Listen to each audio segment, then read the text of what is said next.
Well, it has been confirmed. Vinicius Jr., 6 weeks off. Injury was actually a fracture instead of another, what it was thought to be a sore muscle. I'll tell you what Real Madrid is thinking right now.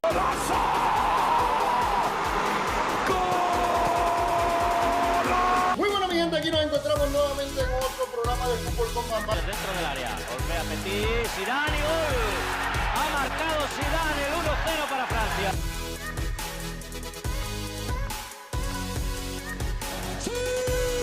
Welcome everybody, and here we go. This is Futbol con Bambam, and yes, I do want to give you a little bit of update about what's going on. And first of all, everybody noticed that the sad news that received Real Madrid from the medical after they did the MRI for Vinicius Jr. was that they were actually a fracture in the muscle. Therefore, Vinicius Jr. was estimated that he was going to be between 4 to 6 weeks off. However, being that Vinicius Jr., even though he has an amazing physical condition, Real Madrid has told them, based on the advice of the medical board, they have advised the Real Madrid to not rush Vinicius Jr.'s back end, to allow that injury and that fracture to heal 100%, and therefore we run with less percentage of Vinicius trying and falling again back on a repeated on the injury, because another rupture on that same muscle could be, or another tear in that one could be longer and more hurtful for Real Madrid. So therefore, Real Madrid has estimated and taken off the board the 4 weeks of Vinicius Jr. being outside. Now, what is said is he's going to be between 6 and 8 weeks, depending on how his recovery been. He's young. He's going to recover pretty quick. I know he's going to be wanting to come back in 4 weeks, but he will not be back around that time. I do want to mention a little bit about what kind of games Vinicius Jr. is actually going to miss. And this weekend, on Saturday, Getafe is actually coming and visiting Real Madrid. The next week, it will actually be Real Sociedad coming to Real Madrid. And then we see on the 24th of September, Atlético Madrid and Real Madrid. That's the Derby of Madrid. And it's going to be in el Wanda Metropolitano. You know, Las Palmas Union Deportivas, it's visiting Real Madrid on the 27th of September. Then after that, they have a Champions League match. And then from there, Real Madrid will go visit Girona on the 1st of October. And that will be, followed by that is going to be Osasuna visiting Real Madrid. Now, the 8th of October is actually the date that the doctors initially said that it might be tentative for Vinicius Jr. to come back. This is the date that actually Real Madrid said he's not going to play until after the FIFA stop. And this is what's happening. The last game prior to the FIFA games is actually be the 8th of October. So therefore, it gives an extra 2 weeks for Vinicius Jr. to be able to continue his PET training and to come back very solid. So what is expected to Vinicius' Day to come back is the 22nd of October, which is going to be Real Madrid visiting Sevilla. And then after that game, what is it? It's the first Clásico of the year. The 29th of October is going to be Real Madrid visiting Barcelona. And for that game, we're expecting that we're going to see fully 90 minutes Vinicius Jr. playing back. Now, what is going on with Real Madrid? Because everybody's been telling now, what is Florentino Pérez going to do? What is Real Madrid going to do? Well, Real Madrid is actually going to do nothing. That's exactly what I said.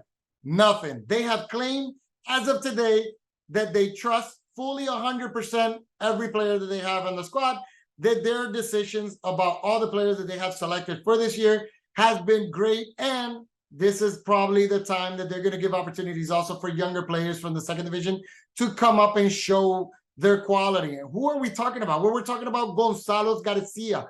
This is actually a young prospect from 19 years old who was just playing on the third division team with Alvaro, and he was playing and he was outscoring that. He was blowing up that division. So therefore, they just pushed him up to Real Madrid Castilla.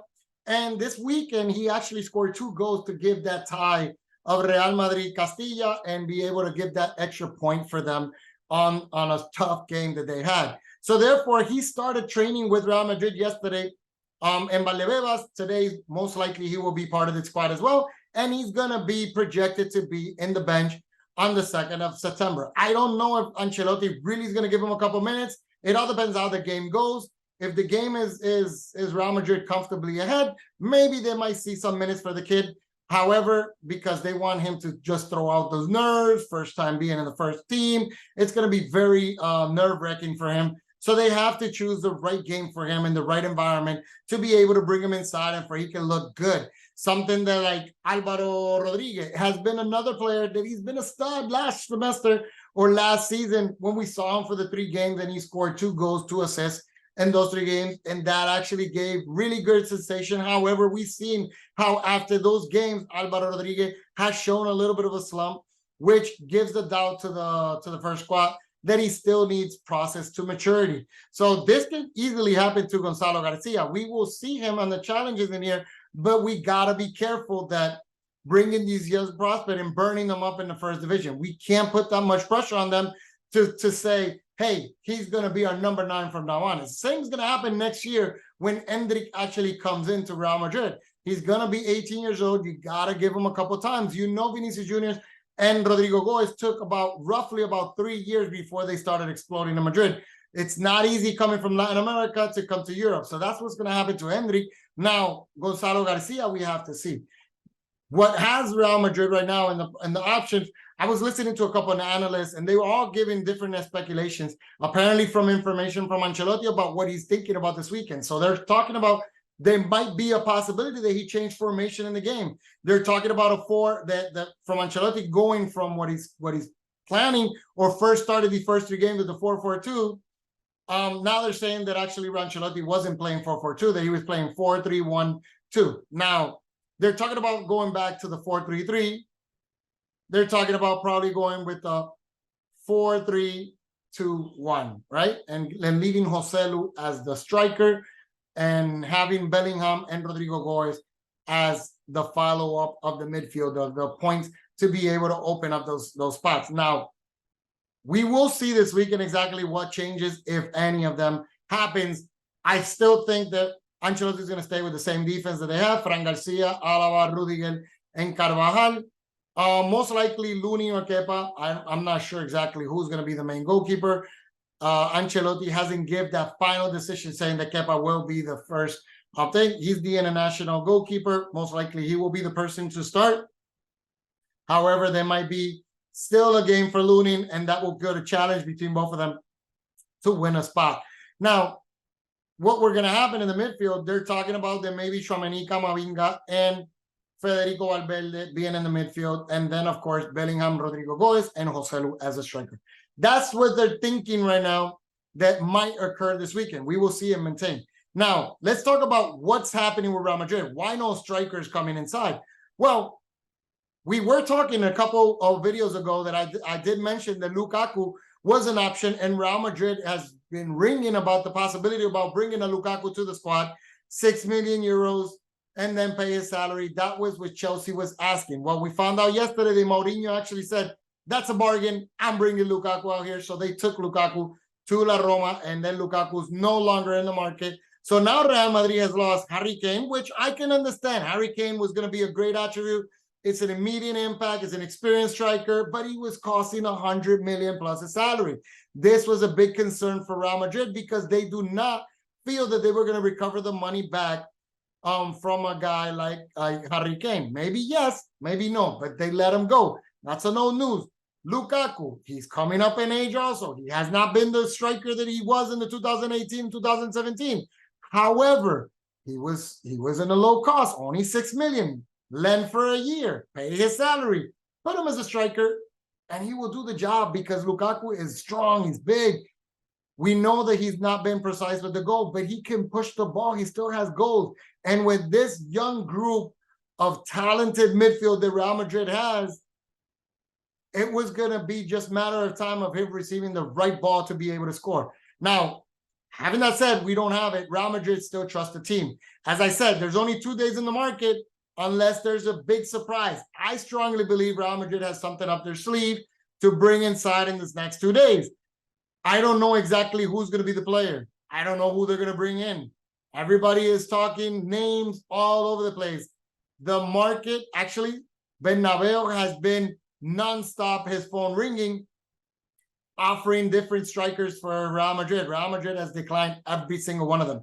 Maybe because the bad experience that they had with Luka Jovic, where they spent 60 million, And we all know the outcome of Luka Jovic. Actually, Luka Jovic just got dropped from Fiorentina as well last week. So, you know, it's not a great experience for Real Madrid to pay a lot of money and top dollar for a striker that has not been trusted. Now, there was talking conversation about Vlahovic. Forget about that in this case. Juventus is not going to let go of their main striker, especially 2 days from the market, unless something has been spoken backdoors and we don't know about it and we might get a surprise. We got it with Camavinga. We got it with Tchouaméni. They came the last day of the market. We can see Real Madrid sometimes stay quiet and they do everything sneaky and they get it. They get to make it happen. Now, we know Real Madrid is healthy economically. They will be able to make any acquisition if they need to right away. I still don't see right now Real Madrid acquiring anybody in these last 2 days unless they surprise me, especially from all the information that I've been receiving and all the information that I've been doing from trusted resources that's giving back the negative. Today is actually one of the biggest negative days that people has been talking about, all the feedback that is receiving from Real Madrid. So therefore, we will continue and we will continue with the news. Finally, we got 2 days left for the market. Everything was going to go off, and now we can focus purely on the game, on the football squad, and everything that goes on there.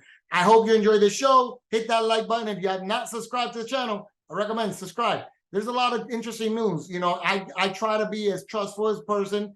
I try to give you the news that trust as possible and the most reliable. And I do translate a lot about what is going on in Spain. I bring it over and translate it for you guys in English, because I know a lot of you guys are non-Spanish speaking and you don't have the privilege, as I do sometimes, of all the hours that I spend listening to different analysts and trusted analysts from ESPN, from beIN Sport, from, you know, from the Madrid channels, from Barca channels, all the analysts, from YouTubers from Barcelona, Real Madrid, Sevilla, Atletico Madrid. So I listen to a lot of them and I spend some hefty time on there. And what I do is I take that as much information in here and transfer to you guys. So therefore, I try to be as truthful as possible. I know there's a couple of sources that are unreliable, so I try to knock those ones outside. I do listen to them from side to side because I do want to listen to what they're rumoring and seeing how they're trying to spit balls out there. So however, I hope you enjoy the show, and we'll see you until next time with Futbol con Bambam. Ciao!